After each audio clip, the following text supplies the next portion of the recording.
Muito bem, de volta para falar sobre política. Sexta-feira, fim de semana chegando. Paulo Roberto, mais uma vez conosco aqui. Boa tarde, Paulo. Boa tarde, Anchieta. Tudo legal? Tudo sob controle. Eu vou contar um bastidor para a gente iniciar o bate-papo de hoje que você vai achar interessante. Sim.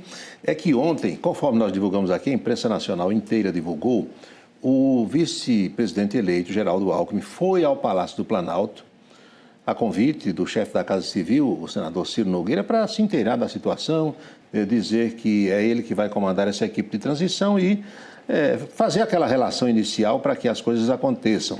Quando ele estava no Palácio do Planalto, Geraldo Alckmin, já ia saindo, se dirigindo ao estacionamento, chega o ajudante de ordens do presidente da República, Jair Bolsonaro, e disse: doutor Alckmin, o presidente chegou agora e quer conversar com o senhor. Você sabe quem intermediou esse contato e esse gesto de Jair Bolsonaro? Não faço nem ideia. O arcebispo de Brasília, Dom Paulo Sérgio Costa. Foi ele. Ele, de manhã, logo cedo ontem, ligou para o Palácio da Alvorada e disse: presidente, eu quero conversar com o senhor. Posso ir aí? O presidente disse: venha. E ele foi lá, conversou, fez uma bênção lá para o presidente, para a esposa, para a família, e disse: eu vou lhe fazer um pedido. Receba Geraldo Alckmin, cumprimente. E Bolsonaro atendeu ao pedido. Não? E isso foi uma ótima ação. Um gesto interessante. Um gesto interessante, né? Quer dizer, a intermediação de um religioso, de uma pessoa que quer a paz, que quer a harmonia. Que eu acho que todas essas pessoas assim deveriam sempre agir nesse sentido, de trazer a paz. Exatamente, o objetivo, e não de insuflar confusão. Né? Você vê que até figuras conhecidas nacionalmente, como Silas Malafaia e Edir Macedo, já estão pregando perdão a Lula e um gesto também, né? O Edir Macedo estava ontem na Suíça, lá em Genebra, dizendo que, olha, Lula foi eleito pela maioria, vamos deixar essas coisas para lá. Ele deve estar pensando umas coisas, não? Você sabe como é que é. Mesma coisa Silas Malafaia, que é uma figura bastante conhecida. Pois bem, mas a transição começou oficialmente porque o Diário Oficial da União de hoje, sexta-feira, traz a nomeação feita pelo Ciro Nogueira de Geraldo Alckmin, isso é previsto em lei para comandar a equipe de transição. E pela lei, essa equipe pode ter até 50 pessoas, cada uma cuidando da sua área, saúde, educação, segurança e tal, para que a coisa aconteça. Tem uma questão que também está chamando muita atenção, é que, veja só, Lula tem experiência. O governo de Lula, a partir de janeiro, vai ser o Lula 3. Houve o Lula 1, o Lula 2, Dilma 1, Dilma 2... Então, ele tem experiência. Lula não quer confusão nem com o presidente do Senado, Rodrigo Pacheco, e muito menos com Arthur Lira, que é o presidente da Câmara. Por quê? Porque Lula precisa aprovar o que ele necessita para iniciar o seu governo. Sabe muito bem que depende do Congresso. Exatamente. E ele já revelou a pessoas próximas que não quer se envolver nem na eleição da mesa do Senado, nem da Câmara. Quer deixar que o pessoal resolva. Mas tem uma pedra no meio do caminho, conforme nós temos dito aqui. Essa pedra chama-se Renan Calheiros. Renan é inimigo político de Arthur Lira em Alagoas, elegeu o filho senador, elegeu Paulo Dantas governador do estado e quer que Lula não converse de jeito nenhum com Arthur Lira. Impressionante a política, né? Tem essas coisas. Sempre tem essas coisinhas, viu?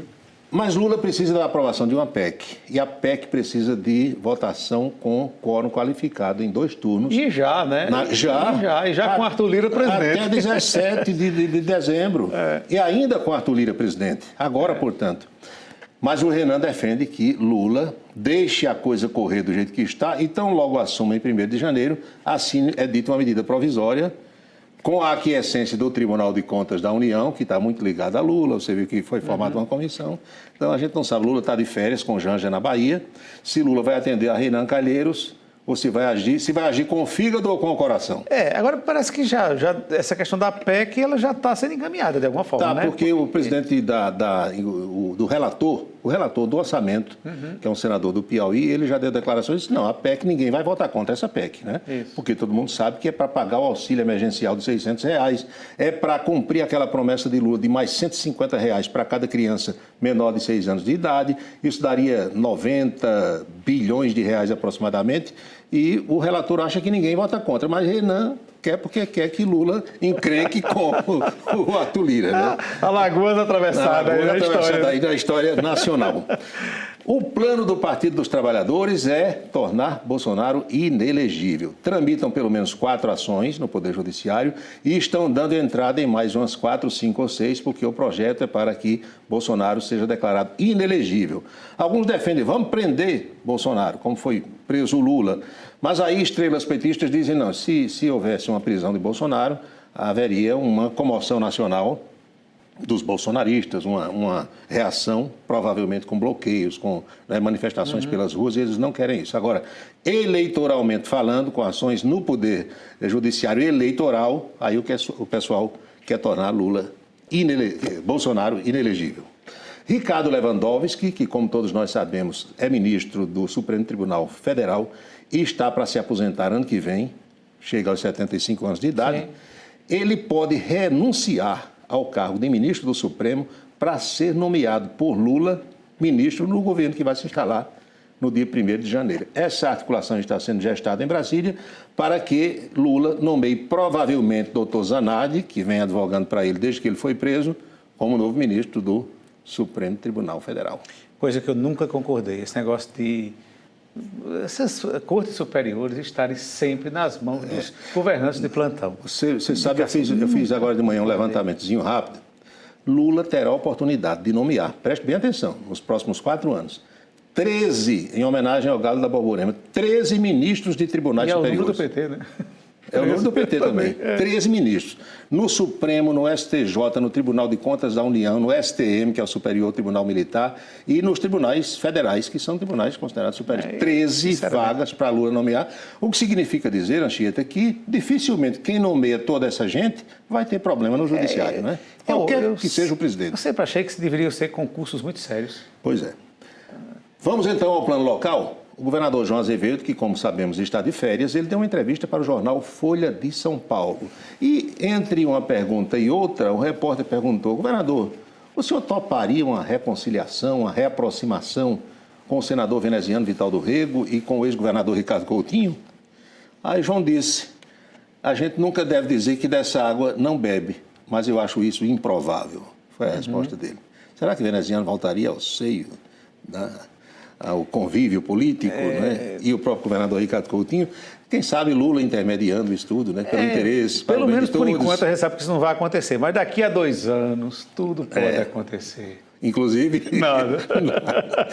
A coletiva de Pedro Cunha Lima de ontem na capital continua repercutindo, e principalmente a fotografia da mesa. Nossa, que a nossa produção vai soltar. Vou botar no telão aqui para que vocês em casa vejam.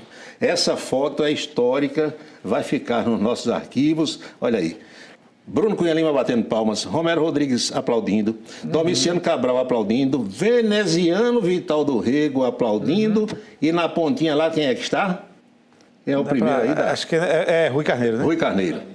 Só o Pedro é que está com as mãos sobre a mesa, porque ele é que está recebendo os aplausos. E no banner lá por trás, nós temos o banner da campanha com Pedro Cunha Lima e Domiciano Cabral. E Bruno e Romero, junto com o veneziano, foi a primeira vez. Primeira vez. Agora veja a distância, né? Estrategicamente, Bruno e Romero estão de um lado, e Pedro e veneziano e Rui Carneiro estão na outra banda, não é? Exatamente. É foto que fica para os arquivos e muitas leituras para as ser feitas, disputas. Pois é. O prefeito de Campina Grande, Bruno Cunha Lima, deu entrevistas ontem, depois desse evento aí, e disse: olha, não vamos falar ainda sobre negócio de eleição, não é hora de se trabalhar, a eleição fica para o seu tempo, daqui a 2 anos a gente começa a falar, daqui a 1 ano e meio, coisa desse tipo. E Romero Rodrigues, o deputado que foi muito bem votado, pode deixar o PSC, depois que o Rui Carneiro também anunciou que está deixando a legenda.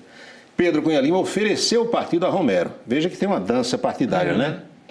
Romero saiu do PSD, de Gilberto Kassab, que o partido foi entregue a Daniela Ribeiro. Ele ficou sem lenço, sem documento.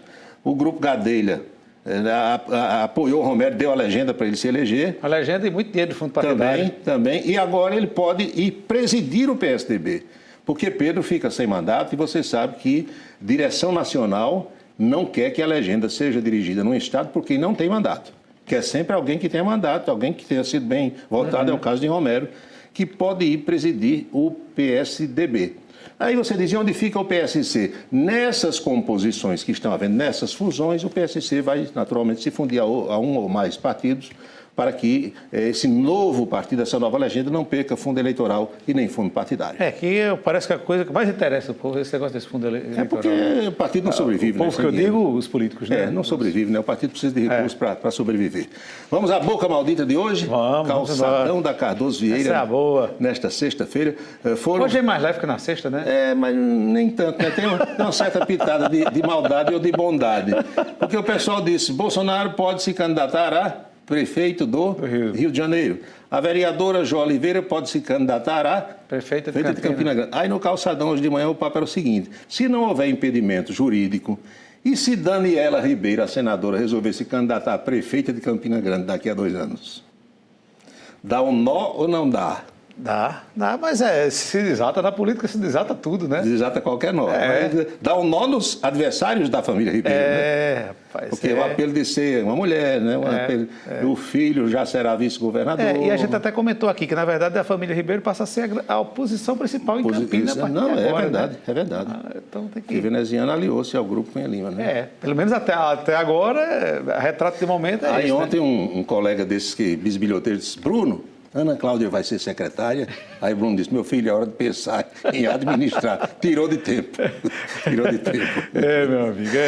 Muita coisa pode acontecer por aí. Mas deve vir mudanças por aí. Né? Vem. Vamos esperar. Vem sim. É isso aí, Paulo. Quer que eu venha amanhã? Amanhã, sábado. Quer que eu venha Mas ele gostou, viu? Eu gostei. Vem dois finais de semana de outubro, ele veio para cá, no domingo. Fica aqui, vem Carla Boba, vem Milena Souza, vem papos, Felipe Valentim, a gente fica por aqui. Aí tem um cafezinho, tem um chocolatezinho. Mas no domingo deixa para daqui a 2 anos. Tá bom. Espera um pouquinho, eu vou folgar no fim de semana, deixa para segunda. Tá certo. Receba um abraço de Renato Cunha Lima. Grande Renato. E receba um abraço do advogado, nosso telespectador de todos os dias, doutor Dinarte Freire. Doutor Dinarte. Tem inclusive um material que ele está fazendo aí que eu vou lhe passar. Muito bom. Um abraço. Bom fim de semana, Paulo. Até segunda, igual, né? Igual. Agora chegou a hora de acompanhar as novidades dos bastidores lá de Brasília com Napoleão de Castro. Vamos lá?